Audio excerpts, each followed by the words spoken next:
Здравейте на всички! Дългоочакваното интервю е вече факт с нашия приятел, колега, партньор Георги Киряков.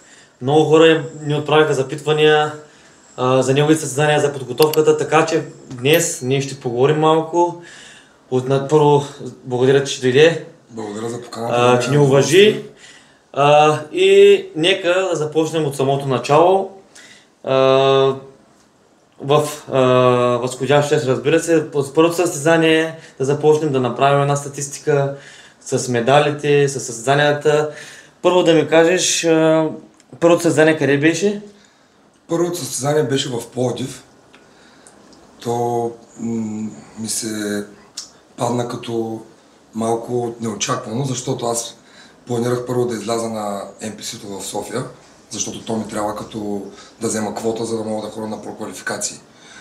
Но така и така формата взе да идва постепенно. Реших да изляза и там. Та взех, че станах абсолютен шампион. Супер! Следващото? Следващото беше в София, NPC Маринела. Там вече си беше планирано и формата си дойде почти на 100%, защото на първото имаше още какво да се иска като качество, което може да изкарам като твърдост, като да съм още малко по-залепнал, но вече за София смятам, че почти на 100% си направих формата и си спечелих категорията до 100 и пак станах абсолютен шампион. Това са ми, между другото, само да кажа, първите пъти, в които аз ставам абсолютен шампион. Никога до сега не съм ставал. Състезавам се от 18 години. Печелил съм много първи места, но съм нямал честа да бъда абсолютен шампион и чувството е страхотно, наистина. Добре, до тук бяха състезанията в България, нали така? Точно. Само една скоба отварям преди да стигнем от другите състезания в други държави. Без да правим някаква оценка, разбира се, и да правим някакво сравнение. Според тебе състезанията в България, отварям пак една скоба, дали са представят на добро ниво, в смисъл от организация? Няма смисъл да говориш, нали, между двете, но като цяло твоите впечатления от български състезания с годините, дали се разраства като организация или нивото спада или пък на ниво се стои? Смятам, че нивото се качва. Смятам, че е по-добро от това, което е било преди. Нещата са организирани, опитва се всичко да се случи по възможно най-бърз начин. Естествено, не всеки път се получава, защото има много фактори. Знаеш, едно състезание, като се организира, ти правиш горе-долу, си поставяш часове, в които да се случат нещата, нещо се случва различно, някой път състезателите са недоволни, защото трябва да изчакат, но това, което виждам като градация, мога да го отчита, че е по-добре. Наистина, преди беше малко по-ниско ниво, в момента са добре нещата. Защото пък в чужбина много често там ми се случва да не съм доволен от организацията наскоро. Да, защото виждам, че много хора плюят, нали, реално погледнато и различните федерации в България. Може, разбира се, но като организация, както ви ти ми каза да ги обобщя, в смисъл сега, някои го правят малко по-добре от други, ай така да го кажа. Ако искаш, няма проблем. NPC София е най-добре организираното Балкан Гран При. Това състезание е наистина на много високо ниво. Като организация, като осветление, като сцена, като отзаде можеш да си виждаш себе си в гръбни пози. Това е... Просто и като вложени средства абсолютно, и най-вече. Не е спестено, всичко е направено така, че състезателите да се представят по най-добрия начин, публиката да ги види. Всичко е супер. Наистина специално за това състезание мога да кажа, че е на много високо ниво организирано. Реално погледнато и аз като съм говорил с други културни състезатели, те са и на твоето мнение, явно наистина е така. Ето искам да дам за пример на едно от състезанията, ние ще ги кажем, нали, после в последователността. В Дъблин, като отидах на проквалификацията в Ирландия, 35 минути стоях, чакайки да се кача на подиума, бекстейдж, обаче вече в края на бекстейджа, където е задушно, станах леш, идваха да ни оправят боята по 4-5 пъти, защото всичките станахме като... не искаха, направо не бяхме за сцена. Изглеждахме ужасно всички от пот. Обаче те, понеже се опитаха в един ден да направят 3 състезания, за да не платят 3 дена за 3 дена в залата, да. Всичко беше толкова сбито и забързано и стресиращо, че ние бяхме наистина под напрежение. Заради това казвам, че някой път международните състезания не са по-добре организирани от български. Просто не са помислили за самите състезатели, помислили са да излезе на тях сметката. Точно. Ето, това е помислено. Имах късмета, че мен също ме оправяха, понеже аз не си бях платил за там боя, бях се намазал сам. А когато се мажеш сам, те идват и по принцип ти слагат една гривна, за да знаят, че си платил за протен. И ако не си платил, не те оправят. Разбираш ли как? Да. Оправят само тези, които са си платили. И аз там малко така, нали, минах. Не съм ме питали, платил ли съм, не съм платил. Ходих само, дигах ръцете да ме оправят. Минал се между капите, Минах там да. между капите, но не ми хареса организацията. Това искам да кажа за това състезание. Специално в Дъблин. Да, специално за това. Следващото състезание след NPC-то? Следващото състезание, то беше също непланирано. Ето да почваме с... Добре, по съществото. Да, европейското в Санта Сузана. Това е на 1 час от Барселона. Там бяхме доста хора, цял национален отбор. И искам да кажа, че се прекарах страхотно. Усетих, че българите можем да се подкрепяме, че можем да сме един отбор, че можем да сме единни, да си помагаме. И това е нещо, което не мислех, че е възможно. Защото доста години подред съм виждал нещо различно. Точно така. И много ми хареса. Представихме се целия национален отбор на доста високо ниво. Взимахме доста призови места. Аз не успях да си вляза в категорията до 90 и трябваше да съм на 100. Минавайки кантара 90,5. Той е с половин килограм. С половин килограм не успях да вляза на категория до 90. Опитах, но не успях. Но пък ето, че в категория до 100 направих едно доста добро класиране, взимах бронзов медал. Бяхме 12 човека, всички бяха по 97, 98 кг, 100 кг. Обаче успях да се класирам добре, станах трети. Това ми беше наистина голяма емоция, много съм доволен от представянето си, от формата, която показах, от съчетанията на Слави Трифонов. Да, между другото ние ще пуснем в наша страница и тези всички снимки, видеоматериали, може да ги видите след, разбира се, след подкаста, за да прецените и вие, като аматьори и професионалисти, да изкажете вашето мнение, дали е ощетен или така или иначе. Аз ги гледах, за мен лично всичко се беше, как да кажа, съдиите, само мисля, че точно там, когато направиха трети, в Санта Зона, ли каза, че в Испания. Бях за втори. Да, ние коментираме с тебе, но като цяло повечето състезания, които се яви, аз ги изгледах наистина много доста обективно и мисля, че решението беше обективно. Не знам, ти ще кажеш дали някъде си ме разочаровал. Не. Може би единствено на последното състезание се чувствах, че можеше да бъда малко по-забелязан.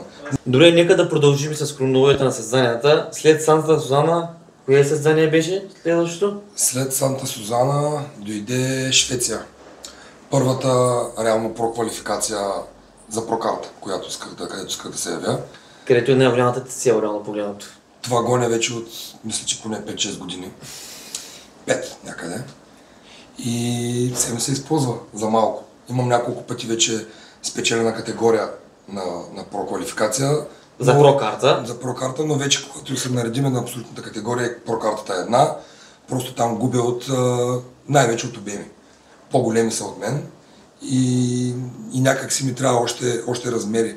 Трябва да кача още мускули, за да мога да спечеля такъв тип категория, абсолютна на проквалификация.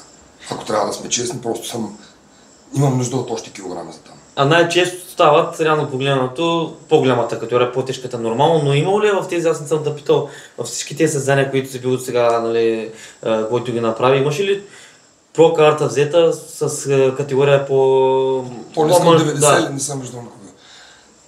Значи, 80 кг да спечели прокарта от състезанието, които съм бил, не съм виждал, не.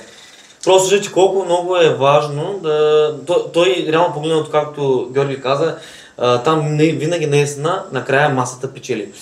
Те са различни категории, разбира се, 80, 90, 100, над 100. Но нека да обясним защо печели масата, защото на тези хора масата е съчетана с много добър релеф и качество, нямат слаби мускулни групи, добър баланс, хубава кондиция, добро обезводняване, добро зареждане и то вече като всичко е пакет и като аз го имам същото обаче в по-малко килограми, няма как да няма тебе как да и да вземеш прокарта. Няма просто как да стане. Добре, след Санта каза това в Швеция, две-три думи? За Швеция мога да кажа, че това беше едно от най-силните състезания, които въобще съм имал късмета да участвам. За там не успях да покажа най-доброто от себе си, заявявам абсолютно смело, без да се притеснявам, защото просто времето между двете състезания беше супер кратко. Имах 6 дни. Значи всеки един, който е запознат с нашия спорт, знае какво е да си обезводнен и да имаш 6 дни, в които ти трябва по някакъв начин да възвърнеш соли и води в това тяло, да му дадеш малко почивка и после пък наново да ги изкараш. Точно така. Което е възможно, не казвам, че не е възможно, но когато го правиш вече за трети път, е малко по-трудно. В рамките на колко време? В рамките на по-малко от месец. И също така да отчита нещо, аз го правя без треньора ми да е до мен физически, което също не затруднява. Разбира се. Съвсем друго е Митко да е до мен и да ми каже 1 грам повече сол, половин литър по-малко вода. Още 100 грама рис. Това са неща, които няма как от разстояние да бъдат толкова добре пресметнати. Не казвам, че не могат да бъдат направени, но няма как да бъде на 100% резултата, който може да бъде около окото и ръката пипне. Прав си. Наистина то, за да си перфектен, за да станеш на първо място, за да вземеш про-карта, където е най-високо ниво, всичко трябва да е изпипано по детайл. Аз съм ти го казвал. Дори и сега хората, които ни гледат, може да кажат, че той пък и треньора му да не е там, пък ако той като се е подготвен, не е така. Дори най-малкият детайл, най-малката подкрепа и самият човек, дето в неговия случай е треньора му. Начинът, по който ми влияе, аз как се чувствам, когато той е до мен. Разбира се, тези детайли наистина са много важни, но са хора, които са качвали на сцена, които са печели, разбира се, прокарат само те могат да разберат. Отстрани погледнато, хората няма как да го знаят, защото това са наистина много тънки неща. Разбира се. Но просто когато треньорът до състезателя, всичко в последния момент се случва магията. Така трябва да бъде. Защото да речеме, ако аз съм пикнат 1 час преди сцената, е възможно точно преди да скача на сцената пика ми да изчезне. Или да бутна вода някъде, или леко да се сплескам. Защото това е спорт на часовете. Който и да ми го каже, не можеш да държиш пик форма повече от няколко часа. Да, видях там в коментари, имаше някои твои колеги писаха. Няма значение, те се познаят. Някои хора могат да успяват да го направят. Сега да излизат всеки път още по-добри. Супер, аз не мога сега. Всеки е различен. В това състезание в Швеция, на кое място стана, мисля, че не казах? В Швеция не се класирах изобщо добре. Мисля, че станах 8 от 12 човека, нещо такова. В категория? В категория до 100 кг. Качиха ни всичките на сцената. Първия кол-аут го изгледах. Просто викат, да речем, 5 човека и другите се стоят отстрани. След което 6 човека, извинявам се. От тези 6 човека свалиха 3, което означава, че те си видяха топ 3 и вече не им трябва да ги гледат. И тогава ме вкараха мене и още 2 момчета във втори кол-аут. И там вече завъртях всички пози заедно с тях. И трети кол-аут въобще нямаше, така че имаше двама-трима, които имаше двама-трима на сцената, които дори въобще не ги изкараха да си направят позитивен човек, ти представяш се. Смятай. Само минаха, представянето там, казват името, правиш една поза и отиваш отстрани. За 2 или 3 това беше състезанието. Това е направо... Това е ужасно човек. Наистина. И слязахме всички от сцената, видях, че не съм в топ 5. И абсолютно нормално. Беше много силно. Но там си съгласен с съдийското решение? Съм съгласен. Първо, че аз не бях на 100% в най-добрата си форма. Даже не мога да кажа, че бях на повече от 70% форма. Имах вода, леко бях презареден, леко бях уморен.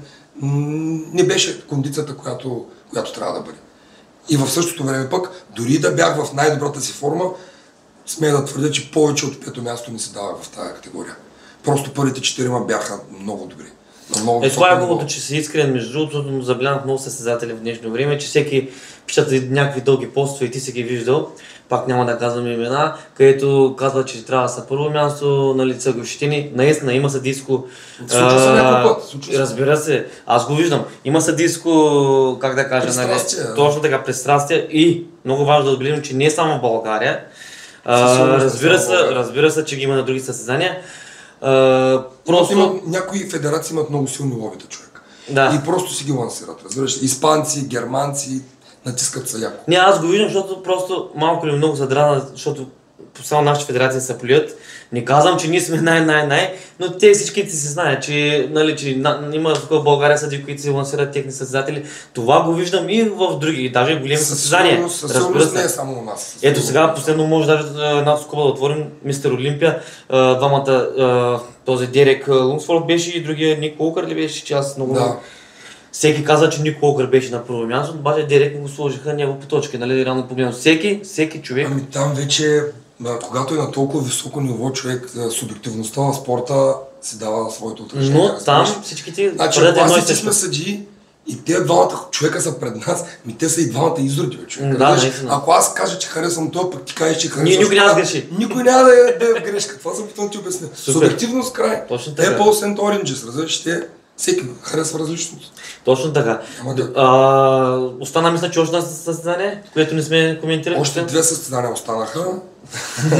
Доста дълъг сезон, най-дългият. Между другото, да, аз те познавам доста години, наистина тази година мисля, че... Ами повече от 2 състезания не бях правил, просто така се случва, че... Аз не познавам друг човек даже да е правил толкова за такова кратко време. Между другото, не познавам. Ти ако познаваш някой и ти имаш доста опит в това... Мога да кажа няколко човека, да. Кои са били... Аз не мисля, че ще е готино да ги кажа, защото те са наистина за поздравление, защото това е много трудно нещо да бъде направено. Мога да спомена Живко Петков го е правил това. Да. Димитър Леков мисля, че също го е правил. Толкова много състезания за период от месец-два. За период от малък, да. Мисля, че поне 4 е правил Митко Леков. Николай Йончев, мисля, че се казваш. Ники Самбо. Да. Той ги прави повече. Той ги прави виждам. Наистина това момче е за поздравление, за уважение, заради трудолюбовността, трудолюбието и въобще като цяло любовта, която има към спорта и начинът, който го прави. Да, наистина поздравление. Т.е. предпоследното състезание къде беше? Предпоследното състезание беше в Дъблин, Ирландия, като разстоянието между него и Швеция пак не беше особено голямо, мисля, че беше 8 дни. Но този път си казах, човек, take it easy, не дей толкова много да се вглъбяваш, да се изхабяваш, да се притесняваш. По-плавничко направи нещата, да няма агресивно обезводняване, да няма резки промени, точно така, защото някой път точно тези резки неща водят до ефекта, който ние не желаем. Точно да. И направих много плавно нещата. Въобще не съм изфрустрирал в никоя част от пийкоика. Дори мога да кажа, че почти не направих пийкоик. Излязах си почти като в обикновен тренировъчен ден. Малко по-ниски въглехидрати направих за 2 дни, после 2 дни леко заредих. Не съм пил диуретици, не съм пипал сол, не съм пипал вода. Да, тук е много важно да го кажеш между другото. И изведнъж стана така, че успях пък да си вляза в категорията до 90, без да го планирам. Аз не се бях мерил 4 дни. И отивам на кантара, категория до 100, категория до 100, бум! 90.000. Викам, добре, пишете ма на 90. Тоест ти се готвиш за по-високата категория, мислиш, ще бъдеш на 100, ама си гледи в твоята категория. Изведнъж влязах в 90, точно така. И станах първи. Разбира се. Станах първи, бяхме 6 човека. Хубава категория бяхме. Не мога да кажа, че момчетата бяха на такова ниво, каквото в Швеция. Бяха добре, но не толкова добре. Да. Да кажем, че отличавах се на сцената и заслужено победих. Станах си първи в категория до 90 и играх абсолютна категория с шанс за прокарта. Да, това за мен е... Стъпили там човек да знам, че в момента аз мога да получа тая карта, за мен е това несравнимо чувство. Просто знаейки, че съм там, че съм го постигнал да се боря за тая карта, да си спечеля категорията, да съм там, дори да не стана, аз си казвам, тук бях, следващия път ще. Как ще коментираш човека, който стана на първо място? Т.е. който вземе прокарата в приятелството? Заслужено беше. Мога да кажа, че ме победи заради краката си. Имаше много хубави крака, отпред доста добре дефинирани, сравнително обемни, задните му бедра бяха добре, пръстите му бяха хубави, горе не съм особено впечатлен от него като физика. Тоест не е бил нещо повече от теб? Мисля, че не беше повече от мен. Да речем, че бяхме кантарни горе, нали? Аз не обичам да се изхвърлям. Бях по-як от него, момчето беше доста добре, но не беше, не мога да кажа, че горе ме биеше. Тоест, биеше ме в краката. Не ти стигнало много малко, може би, както викаш в краката. Много малко не ми достигна. И то може би масата, не чак толкова с кондицията, не може би масата в краката. При мен кондицията беше там окей. В Дъблин неочаквано доста добра форма направих. Мога да кажа, ето аз говорех в проценти за предните, мога да кажа, че в Дъблин бях на около 85-90% от форма. Доста неочаквано и доста приятна изненада. Следващото беше... Последното реално погледнато. Последното пето ли се води? Шестото беше Аликанте Аматьор Олимпия. там вече беше касапницата Баско. Това се води едно от най-силните, ако не и най-силното състезание в Европа, да. Заедно с Румъния Muscle Fest. Тия двете състезания са винаги топ.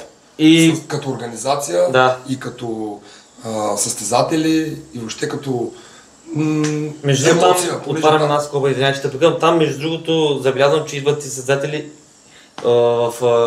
извън Европа. Тоест, този го видях там, мисля, че беше Лари Уилс или той беше на... Лари Хилс беше в Дъблин, но той... това беше проквалификация, да. Пътуват, ходят на такива. Същото състезание, смисъл, те са все проквалификации. Да. Такъв тип хора ходят, които не са само европейци, съгласен съм. Да. Идват и от... Но не идват само от арабските държави, не, от всякъде идват хора. Тоест, наистина е доста... Доста силно и това вече мога да се каже, че състезаваш не с цяла Европа, но с цял свят. Да. Това е. Там какво ще кажеш? 2-3 думи за състезание. Значи, така. Там имах възможността да имам по-голямо разстояние между състезанията. Мисля, че имаше 16 дни. Виждате, той за него 16 дни е страшно много състезание, но за други 3-4 месеца подготовка, нали, реално погледнато, е голям период. За него той за големия период вика 16 дни, което на това е убийствено. След като имах на 6 състезание до състезание 6 дни, на 16 се радвам. Да, реално погледнато, но... И така се получи, че отидах и бях 2 седмици в Аликанте, в Испания. И за мен винаги е по-добре, когато далеч съм в мястото, където ще имам състезание, защото мога да се организирам изцяло, да се почувствам, че там всичко ми е организирано. При мен винаги това е проблем, че стресирам се от това, че не мога да си наредя изцяло деня. Сега тук ще си купя храната от този супермаркет, тук ще си сготвя кутиите, ще си направя кардиото, ще си направя в тази зала, после разходката ми там да си докарам 10 000 крачки, там ще ида, после пък втората си тренировка ще направя така. Разбираш ли, аз обичам всичко да ми е толкова добре планирано и да си имам в главата как ще ми се нареди, че ако трябва да го правя това нещо в последните 3 дена, като примерно да кацна и след 3 дена съм вече на сцена, че да минавам кантари, че да пазаря, че да тренирам, не ми е окей. И се радвам, че имах 2 седмици период в Аликанте, в който деца казва се климатизирах. Бях на 100 метра от плажа, човек. Да. Прекарах се страхотно, ходих, разхождах се по алеята, наистина беше много хубаво. И дойде състезанието.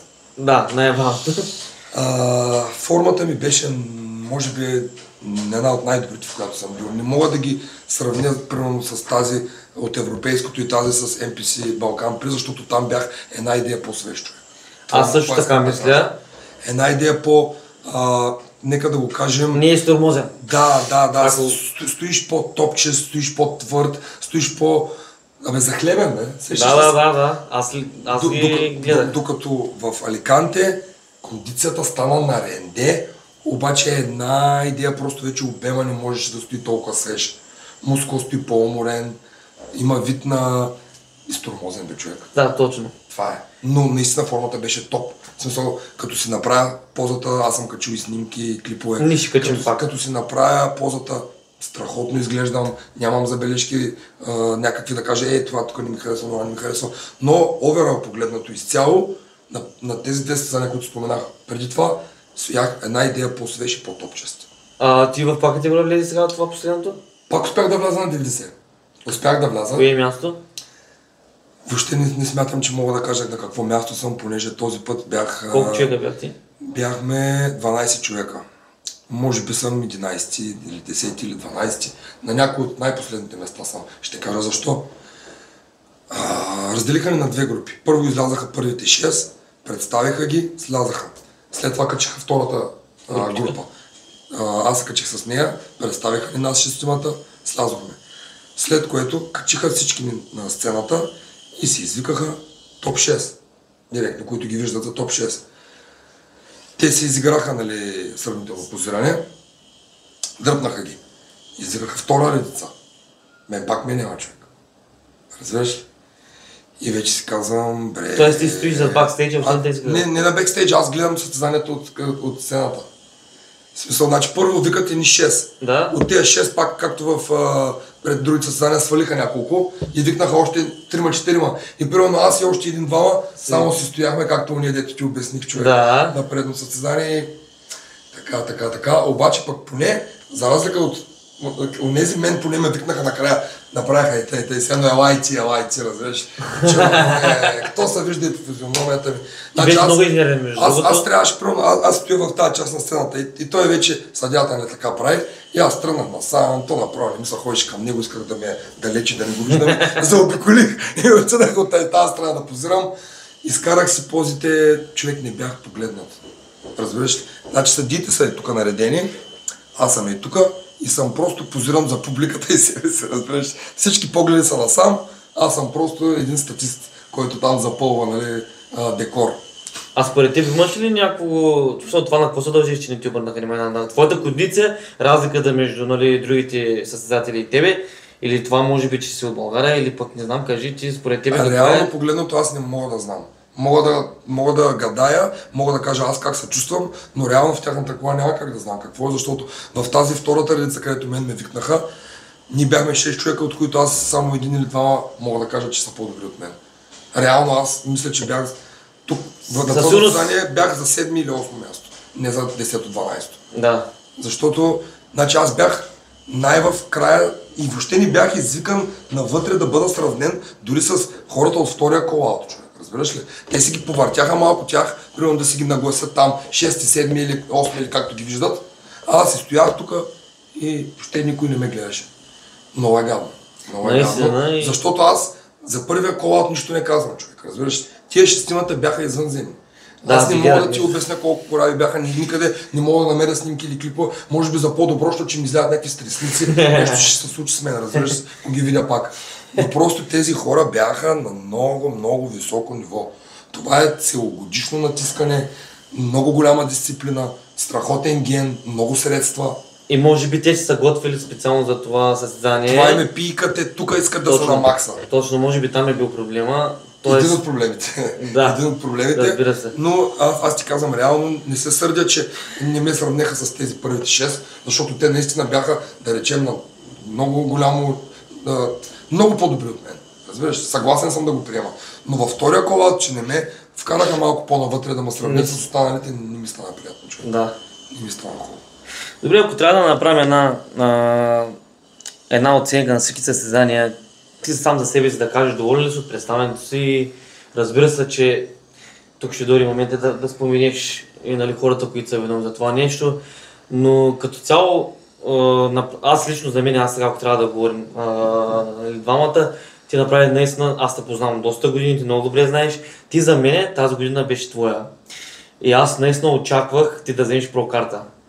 Може би не ти е достигнало малко, ние не сме си говорили това нещо, не ти е стигнало много малко. За мен грешката, ако мога да се изкажа моето обективно мнение, разбира се, имаш треньор, той може да каже много повече работи, но за мен лично не ти се достигна това, което и треньорът ти ми каза, между другото, аз тук в колата, че се подготвихте за много състезания, не вкарахте цялата енергия и цялата, как да кажем, тук пак отварям една скоба, точно тези малки детайли трябва да ги сложите в най-важните състезания, което ти каза последното в Испания и още едно каза, че там също е Швеция. Да. Тези две трябваше да са най-силния фокус. За мен лично, ти го спомена преди малко, в най-добра кондиция беше на NPC-то. Аз това го видях и там много се накефих, между другото. Пак казвам, за трети път казвам, ще сложим снимки с видеа за тези, които ще имаме материал, разбира се. Всички ще видите. Ти като цяло ми кажи, доволен ли си от представянето си и вече дали ще очакваме пак да се пуснеш тази година до септември месец, има състезания, знаеш, другата година, сега вече е момента и да кажеш. Може да го запалиш в тайна, разбира се, но ти си преценяваш. Значи, да започнем от там. Изключително горд съм със себе си заради дисциплината, която проявих да стигна до края, защото края за нас реално беше да стигна до състезанието в Аликанте. Тук идва разликата, че плана беше изготвен то да бъде основното и най-важно състезание. Заедно с Швеция, както казах, двете проквалификации. Така че плана, който бяхме съставили с моят треньор Димитър Христов, беше тези две състезания да са най-важните и да няма други. Освен NPC-то в София, защото той е задължително, за да мога да взема квота. Да, за да отиш на тези състезания. На своя глава аз реших да ходя на европейско и в Дъблин. На абсолютно своя глава, без треньора ми да е съгласен за тези неща. Така че... Много е важно, сега той знам, че ще гледа и че ще го признава. Между другото, много състезатели не се признават вината, обвиняват треньорите. Георги е един от тях, Евала за което. Да, извинявай. Искам да кажа, че просто наистина това си беше изцяло мое решение и Митко няма никакво участие в него. Аз сам реших, че ще участвам на тези състезания. Той не ми каза, не го прави голяма грешка. Каза ми, що мислиш, че ще се справиш, направи го. Ще издържиш. Добре, за мен не е правилното решение, но що мислиш, че можеш да го направиш. Тоест там ти си призна, че и там ти е била вината, Абсолютно. може би в тези Значи, две... ти ми каза кое отчиташ, нали, като грешка или кое виждаш като... Грешката беше това, че реших да ходя на всички състезания. Трябваше просто плана да се запази както беше първоначално. Но... На тези три състезания, реално погледнато в София и другите. Но мен ме хвана, както се казва, еуфорията от хубавите класирания и исках да ходя и да труша титли навсякъде. Това е истината и също така, като станах абсолютен в Пловдив, дойдоха всички съдии, организатори, част от федерацията и те ми казаха, хайде отиди на европейско, в много добра форма си, ще станеш европейски. И сега аз в начало им казах, имам други планове, нали, ще си помисля, обаче после като преспах и като си казах, човек, ще пък да не отида, европейско първенство, силно състезание, тази федерация, която по принцип аз цял живот съм състезавал на нея. Аз имам на нея балкански титли, 2 пъти съм ставал балкански шампион, републикански съм ставал много пъти. На сърце си ме, аз от нея съм почнал, разбираш ли. И ми се доиска. Така че отчитам го като грешка това, че отидах на много състезания и че не спазих първоначалния план, който изготвихме с тренироване. Който рано погледнато е правилен. Но, така като оставим това на страна, имаш ли някакви планове пак за бъдеще? Планове имам, защото смятам, че след тези успехи сам на себе си показах колко много мога, ако съм отдаден. И това ме мотивира да продължа напред. Получавам изключително много подкрепа и любов от близките си, които в края на деня са доста по-малко, отколкото са били през други години. Да, и с това се коментирали с тебе. Но са много по-истински и тук искам да кажа, че е много по-хубаво да получаваш подкрепа и любов от 3 човека вместо от 30, защото от тия, които са 30, не е истинско човек. И ти го усещаш. Залъгваш себе си. Точно така. Почти превършвам и интервюто. Искам само да кажа няколко думи за хората, които са зад мене, помагат ми да осъществявам мечтите си, да вървя напред. Тук е момента, да. Значи, моят треньор Димитър Христов, повечето от вас го знаят, той не е някой, който да е нов в нашите среди. Доста години беше състезател, сега е треньор. Работи като треньор в една от залите, които в града не са, нали така... Да, кажи, не е проблем, нали? Фитнес лайн, аз да, те всички го знаят, няма какво да... Разбира се, значи искам да кажа, че условията, които получавам като състезател на този клуб, са страхотни. Благодаря на Слав Славов за всичко, което прави за мене. Той ми дава една страхотна база, в която аз мога наистина да направя проформа. Това, което искам да кажа. Има страхотно оборудване, енергията на залата е... Хората, които са там, наистина мога да кажа, че гонят добри резултати, тренират повече, отколкото съм виждал по други зали да се тренира вече. Значи, Метака вчера ми каза, човек, всички тренират по час, половина, 2, ти на трето упражнение, вика, ще си уморен. Че утре си вика, аз се стигни малко, погледни това и аз виждам обикновени хора, които Митко тренира, колко много са постигнали човек. С него. Аз също мога да кажа, на сърцето си, аз съм тренирал с него, може би около година. И нямам много голям опит с други треньори, които съм тренирал, но той е един-двама, аз съм тренирал с двама. Другия ще го запаля в тайна, защото той не е... Не бях впечатлен, аз бях още по-малък тогава, но Митко, между другото, не съм го казвал, но съм сигурен, че го знае. С него изградих, когато тренирах с него, една дисциплина, ти много добре знаеш, той е много отговорен и наистина държи на работа. Аз лично, и ти може би ще потвърдиш, че не познавам по-отарен човек. Пак тук наскоро в магазина ни дойде един, вие го знаете, нали, реално погледнато, няма да казвам името, много титулуван бодибилдър и каза, че Митко, когато преди състезанието, преди да се качи, те са били с кутиите, с така, Митко е бил един от тях, той е бил просто да гледа човека. В смисъл, той е бил на тяхното ниво с кутиите, така аз го познавам, между другото, повече от 7-8 години. Георги сигурно познава повече от мене.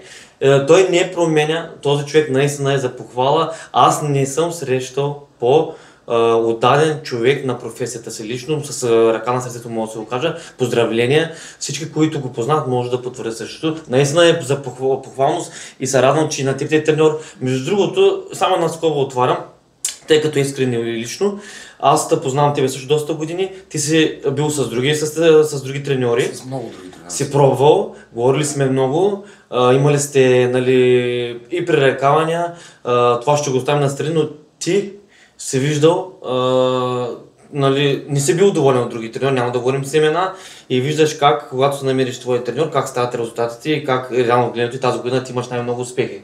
Той с правилния треньор, въпреки дори да имате някакви разногласия, ти трябва да го, нали, реално погледно, да бъдете заедно, да го слушаш и да видиш, защото ние сме се споделили с тебе, ти си, пак казвам, ти си преминал през много треньори, т.е. не много, но си пробвал, ти знаеш. Опитвал съм с други да се готвя, но не е било такова впечатление. Виждал съм, че не е това, което имам нужда. Затова е много важно да намерите правилния човек и дори да имате пререкавания, защото реално погледно ви сте две различни половини, слушайте треньора си до последно и най-важното не само за една година или за един месец, ако искате да сте професионален състезател, ами до края. Аз съм... Това, което искам само да вметна е, че много е важно да има обратна връзка между треньор и състезател. Защото не може просто състезателя да получава, нали, една информация, едни съвети и той да не слуша по никакъв начин пък вътрешния си глас и тялото си. Защото някой път, когато се изговорят нещата, ти като кажеш как се чувстваш, може би треньорът ти може да промени нещо. Ще промени нещо. Абсолютно. Докато ако не се изговарят нещата и ти примерно решиш, ама аз се чувствам много изморен, ще се добавя 100 грама ориз, а той не знае, тогава вече всичко е по различен начин. Това е това, което искам да кажа. Винаги трябва да има обратна връзка, да се изговарят нещата. Второто, което искам да кажа. Един треньор расте чрез подготовките на различни състезатели. Ти не можеш да му се сърдиш, примерно, както ти кажеш, че не е успял примерно да пикне, ако вашата работа е съвместна е била 2 или 3 месеца. Той може да отчете грешките, които е направил и следващия път да направи в скандална форма. Точно така. Защото ти не можеш за 2-3 месеца този човек изцяло вече да му разбереш. Всичко трябва време, хора, разберете. Аз Митко, за да знае всеки един процес в моето тяло как се случва, той е пробвал абсолютно всичко как ми влияе. И то доста години наред. Да, знам, аз съм свидетел. Другото нещо, което искам да кажа. Митко, освен че е толкова добър треньор, психолог и дава от себе си цялата си енергия, когато обръща внимание на някой иска да постигнат резултати, той е личен пример. Той живее по начин, по който всеки един човек би се възхитил, ако го види отстрани.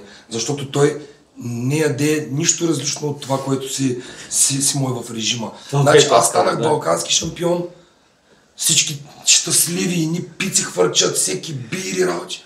Митко си поръча 2 риби. Викам, брат. Не се очудвам, между другото, аз се показах и преди малко. Вика, не ми се яде, човек. Вика, аз искам да си изям рибата. Вика, какво? Това е. И го виждаш, че той ти го казва, наистина така се чувства, Не, че да се направи. Не, човек иска да си изде 2 риби, бе. Какво го занимаваш, бе? Това, с което се ме по принцип. На сутринта, като всички спът, човека ще стане в 5 часа и отиде, ще си направи един час кардио, с гъс, с корем, с вътрешна външна част, че после ще се закуси. Това си му е на него като така си му върви начин на живот, разбираш? Да, и това, погледнато отстрани от всеки един от хората, с които той се занимава, те черпят мотивация и си казват, мале, виж, той наистина го прави, и аз мога. А не, брат, я направи той и да изпия една бира пред тебе.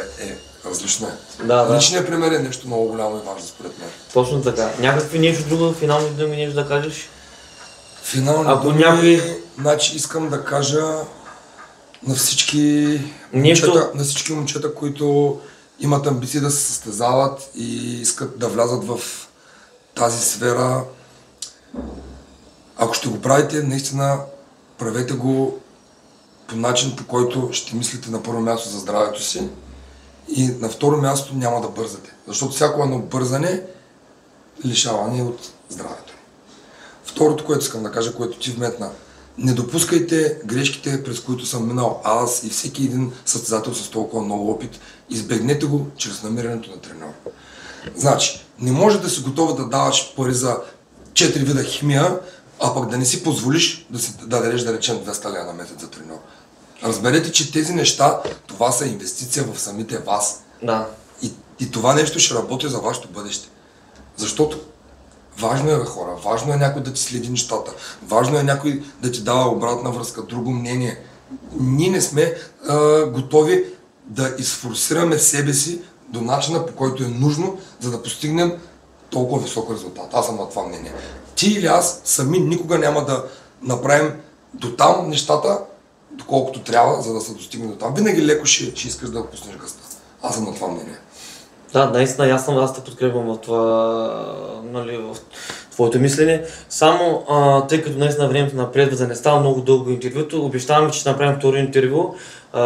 Със сигурност второто интервю ще включва добавките, реално погледнато, защото ние сме специализирали в тези неща, както знаете. Лично няма да издам на 100% какво сме му давали през този период на подготовка. Аз много исках да го кажа, но не искам да издам на 100%. Ще ви кажем със сигурност, гледайте втория епизод, ще ви кажем самите неща, които сме му давали и много важно, само една скоба, за да подбудя вашия интерес за следващия път.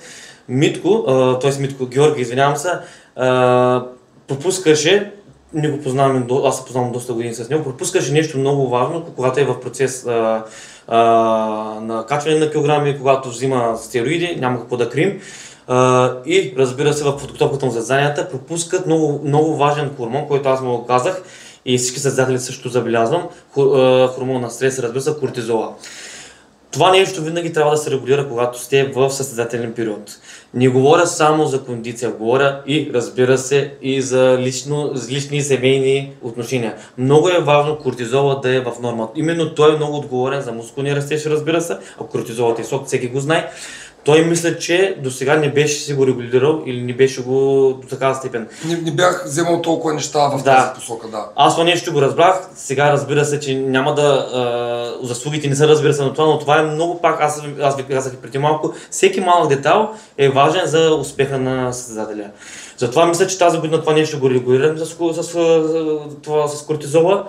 И мисля, че беше една идея по-добре от другите години. Не знам, че ще кажеш, че споделял. Това, което искам да кажа като разлика, която усетих след като започнахме да използваме тези продукти, през деня бях доста по-спокоен и вечер започнах да успявам да заспивам. А което е съня е един от най-важните. Значи, аз когато съм на препарати в финалната част на подготовката си, за мен съня е, ако спа 2-3 часа се радвам.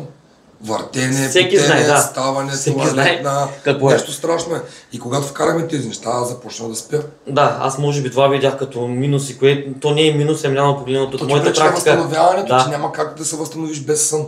Което го вкараме, но това ще остане за втория епизод. Само последно искам аз нещо да кажа. Да. Значи, аз съм изключително благодарен на Стойчо заради това, че той ме покани, имахме този приятен разговор и искам да отбележа нещо, което за мен е много важно. Вижте, този човек нито един път не каза нещо за себе си и остави това, че ние сме използвали някакви добавки за втория епизод от нашето интервю. Искаше вниманието да бъде насочено върху мене и върху моите успехи и върху мене като личност. Благодаря ти, брат. И аз благодаря. Обещавам на всички, които са ме предизвикали вашия интерес, със сигурно ще има второ интервю. Има още какво да кажем, без цензура, без нищо. Аз също съм такъв човек, който ме познава, не обичаме да крим Георги, но затова сме приятели лични. Доста се покриваме така критериите като характер, да. Така че останете, надявам се този епизод да ви е харесал и благодаря за вниманието. Peace!